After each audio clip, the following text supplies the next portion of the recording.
everyone, it's Matt here, and this is just a quick update for the OcTRAINber project, and this is actually about the loco.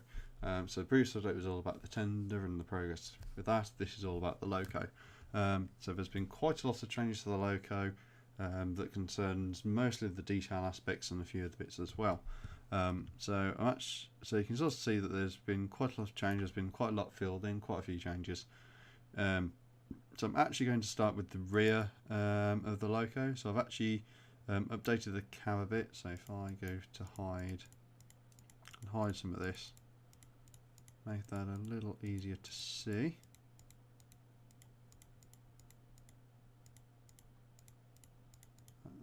So that. And then hide a little bit of the cab roof as well.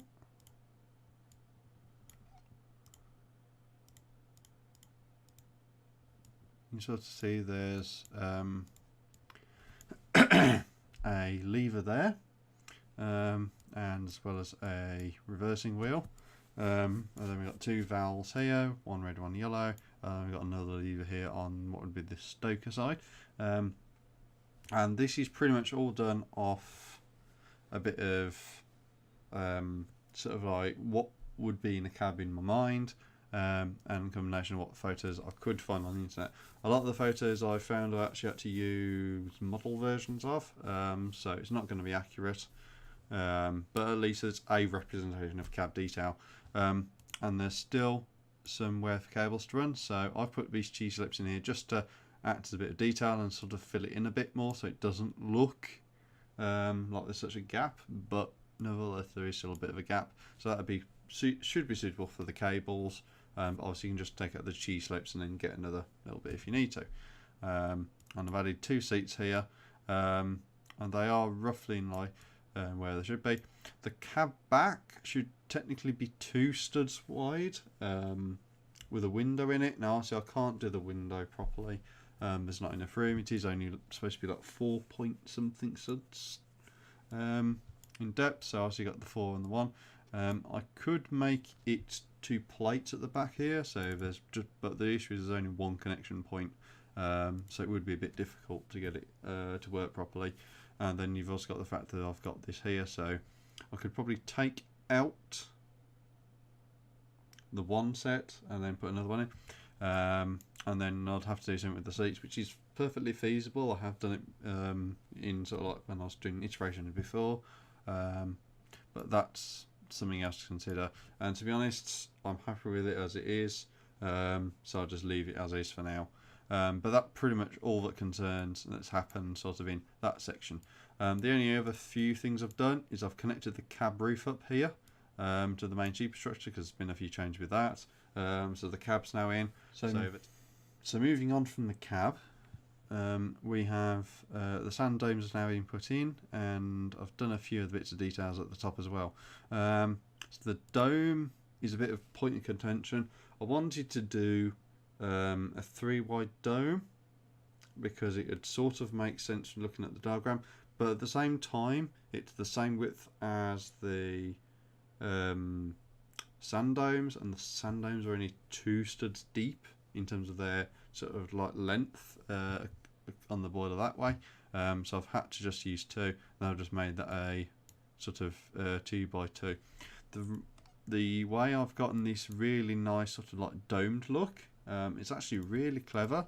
I've actually used a 2 by 2 round tile with a single stud, and then on the dome there's actually another one of these 2 by 2 round tiles, but with a hole in the middle, or like a polo tile if you're in the UK and you know polo mints. So what that does then is that allows it to interact like that, and then there's just a regular 2 by 2 round plate, and then the sort of boat anti-stud on top there. This revolver is actually supposed to be the whistle. The New Haven was a bit different to most railroads in that their whistle was actually mounted to the side of the dome, which kind of makes sense because it's more in the middle of a loco. Most of them seem to either have it towards the front by the funnel or the smokestack, or more towards the cab, but the New Haven decided to put theirs plonk in the middle. And it does actually come out of the dome itself. It actually sort of comes out on like a fixture and then just goes straight up, similar to how the revolver does. So the revolver should actually be rotated around 90 degrees, so it'd be more realistic to have a headlight brick and then have the old style of hose fixture. So if I go to the side and scroll down, to have one of these, that's sort of mounted like that with a headlight brick, sort of like that, and then have this angled like that. Sorry, take that. Have it sort of angled a bit like that for realism and accuracy, but unfortunately that is way too big in terms of space used to do what I've done here. So I've actually had to do it that way, and that has meant modifying the along with the domes, because the domes themselves are new. I haven't mentioned that yet. The domes are new, so there I've had to do some reworking of the boiler to get those in. Those have gone through. I spent about half an hour to 3/4 of an hour last night just doing the domes. So that was a hell of a lot of work to get that sorted. And I've done a bit more today. So I've changed around this side of the top of the boiler so I can fit this whistle in. So normally there was this sort of like using these 1x8 door rails along with some 1x2s. I've actually swapped around some of the positions of those. I then brought in some of these newer style, I should add, 1x2 jumper plate or jumper tiles, and I've just fitted a 1x1 stud. But revolver fits in those because it's got the sort of like hole in the stud on the jumper as well. So it sort of just neatly sort of fills that in. There's not much in the way in terms of change for the top of the boiler, or sort of above there.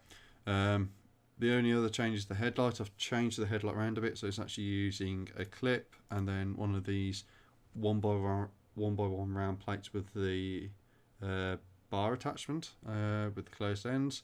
Then I've actually used a headlight brick on its side and then the light.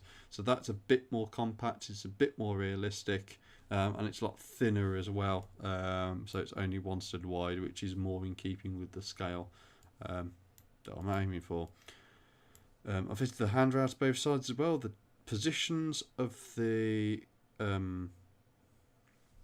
handrails, not the actual stanchions, are based on this diagram, which is the USRA schematic, but it does line in pretty much well with what the New Haven had anyway, and they're supposed to be the New Haven design is a copy effectively of the USRA with some changes, and you can sort of see the whistle there just poking out of the dome. Obviously I'm not going to represent all the pipe work. I might do a representation of some bits, but on the whole it's pretty complex and it's really fiddly to do, so it's definitely something for the aftermarket. I might represent some of the pipe work, but I'm constricted by the fact I'm using Lego Digital Designer, and digital programs themselves can't really do some of the stuff I'd need to be able to do. So moving further down, sort of further down the model in terms of the height, I've actually fitted the running board in to this side, so actually coming off the boiler using snot brackets, and these are actually mounted upside down to what they're normally used for. I've just fitted a spacer plate in here, and then you've got a 1x10 plate here, inverted I should add, so you do have the anti-stud showing. I would prefer to use tiles in a normal manner to get that nice sort of smooth effect, or even plates, but with the way there's not much in the way of anchor points and the way I'm restricted in Lego Digital Designer, this has been the easiest way, and it's not the most realistic because you've got this section here, but obviously if you're building this in the real life you wouldn't have these sorts of issues. You could actually use clips and tiles without any restrictions placed on you by the Lego group. Studio might be a bit better in that regard, but again I've not got to that stage yet. so I'm going to prefer to keep it as is for now and do it that way. And on the opposite side, I've done the same sort of trick. I've changed it slightly though. So on this side, there's actually supposed to be, I think it's sort of supposed to be something to do with the superheater. I'm not entirely too sure. So I've modified the underside of the firebox here, and I've actually and that's something else I'll quickly detour to. The smoke. I've changed the firebox to dark bluish grey on both sides, so it breaks up the black a bit, and I do believe those would actually be unpainted anyway because of the or they'd be coated in some like a high thermal paint, because obviously it's containing a fire. It's going to be very hot, so regular paint probably wouldn't do it, but if there's like a special paint, they'll probably use that instead. So to represent this section here, I've actually got this. If I look at this photo isn't accurate to the New Haven, but it does sort of show you have this sort of pipework running around, and the New Havens actually has 3, so it all goes one way, goes back, and then does another return. So it's obviously an updated version compared to this, which was actually an official photo from the time the class was launched. So there's obviously a few changes for that with regards to that, and again I've used the plate upside down. There isn't any sort of I think it's actually supposed to be a pump of some description on the other side, so I've actually used the plate and then just used some clips to fit in. Because it's the pipework I've actually used the grey for as well, just to break up the sort of blackness of the model. Just had a bit of variety as well. Moving further round, so we come into sort of more the running gear, and the running gear's had a lot of changes as well. I thinned out the rods, so I was using those big Technic beams before. I thinned those out to the half beams. So we've got the biggest one they do, which is a 7 on there at the moment. I don't think they do any bigger in LDD. No, they go to 7 and that's it. So I've used that for spacing. Obviously, if you're building this in real life, you'd be using some OcTRAINber ones, and there's probably something they've already got in their range for this. So I've just sort of done a representation of it. So I could actually move, not that one. Undo. It's actually that one. So I move that there, and it sort of does the same effect. Do the same that side to make it look a bit better. So that just sort of neatly sort of makes it look a bit better. But yeah, so you're thinning out there, and obviously that means the sort of like connecting rod can then be moved in. So it actually just brings in the sort of width of the loco. It makes it look a bit narrower. And then obviously you'd be able to pull this in a little bit, and then this 3. Oh, this is actually using the cross axle. So you'd actually be able to thin this down if you wanted to, or well, actually probably need to modify it and cut it down a bit. The only other option is to actually just keep it out that far and then fit a space with some description there, just to make sure it doesn't knock. So for example, this half bush here, you'd fit that in like that. I'll just fade that in grey, like that. The alternative option would be to use one of these pieces here, and then just snip off just that half a axle length that was causing the problem, and that would just bring it in a little bit. Obviously I'm not a Lego purist. I will cut parts and paint parts when it is needed, but that's another trick to sort of thinning out the model and getting it a bit better. The cylinders as well, they're completely new. I was originally going for a 3 stud wide sort of cylinder support, so it's sort of like a shoulder with the cylinders on that supports the boiler. The schematics here kind of make it look like it's 3 studs long, which I've kind of kept to, but on this one it kind of suits more like a 3 stud wide from what I could see originally. So I did go to 3, but I've stripped that out because 3 is actually impossible to do. And this sort of with the pieces I've got in LDD and with the time constraints as well, I can't spend too long doing one thing because as I'm recording this, it's the 25th of October, and it's just before 11 o'clock at night actually. So I sort of need to speed up the building, if you like, so I've kind of been lax and doing other stuff. So I've kind of been focusing on doing the quickest route, and this is roughly how I'm going to leave it. There are a few things and other changes to do. One thing that is missing, and if I go back to the schematic, is that you have these ports here that go to the boiler, which are there, and you have another one here which actually supports the valve gear, and I haven't got those represented. This one's probably going to be the hardest one to do, and that is actually located just in line with the third axle, so that would probably be coming out.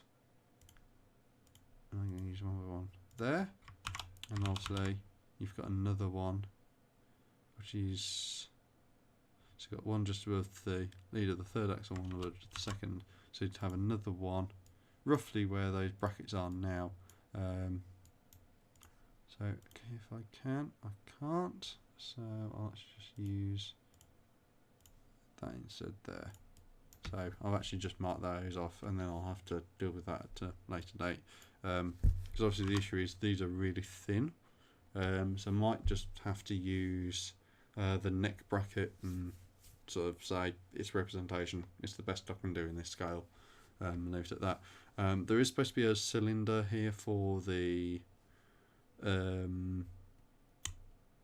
valve gear, to control the valve gear, because British sort of locos, and this is sort of the change, British locos were generally mechanically operated for their valve gear, whereas the Americans kind of used like fluids and cylinders and that sort of stuff to make, possibly to make it easier on the engineer or the driver. It also might just mean an easier thing, so obviously you can't change it if you haven't got steam, and so on and so forth. But so that's a bit of a different one to me. I'm actually having issues locating that. So on some of these photos, you've actually got the rocket arm here, so it could be this side and hidden behind there, but it's not. It's always clear, and there's not a great deal of photos, if I'm going to be bluntly honest, to find out where that's represented, because you have sort of another cylinder on this side on this schematic, but it doesn't make it abundantly clear where that schematic is, and you can sort of see that that sort of cylinder actually sort of interacts with it here, whereas if you look on this photo, you can sort of see there's actually not, it's actually not there, so it could be it's on the opposite side, and doing it that way, although there is something there, so it's sort of like, is it, isn't it? And you know, I'll need to have a look at that, and maybe have a look at some USRA photos to actually get the gist. The only other thing I've done is do the sort of like represent the valve gear and the slide bars here, and then this is a really neat trick I've used to try and get these two connected. So these would have a little bit of flex tube in there to connect them up, just so it's just 1L or however long it would need to be. I've actually got this top slide bar actually slightly further in than this one, and the reason for that is that it kind of lines up with the droid arm I've used here, so that sort of neatly acts as the end piece there, and I can just fit a bit of flex tube in there, and that just sort of holds up the bottom slide bar as well. Obviously it's prone to movement because obviously you've got a pivot point there, a pivot point here, and a pivot point there, but it should help hold that bottom one in, and obviously that bottom one is actually where this one will, this sort of drive rod will be or coupling rod will be resting on, so it's just hopefully it'll hold it up a bit better.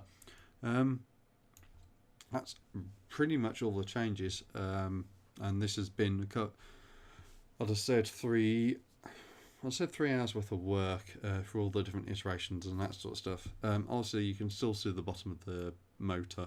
I don't think that's actually going to go away anytime soon, but it is, properly skewing and that sort of stuff. And the other benefit of having just a straight support stack here instead of having the 301 and having that half offset is that it's actually a bit easier to do the sort of like cylinder things and that as well. So for the loco, there's a few other things that are left. It's mainly the front buffer beam or front pilot. So that's got to fit the coupler in. I've got to fit the steps.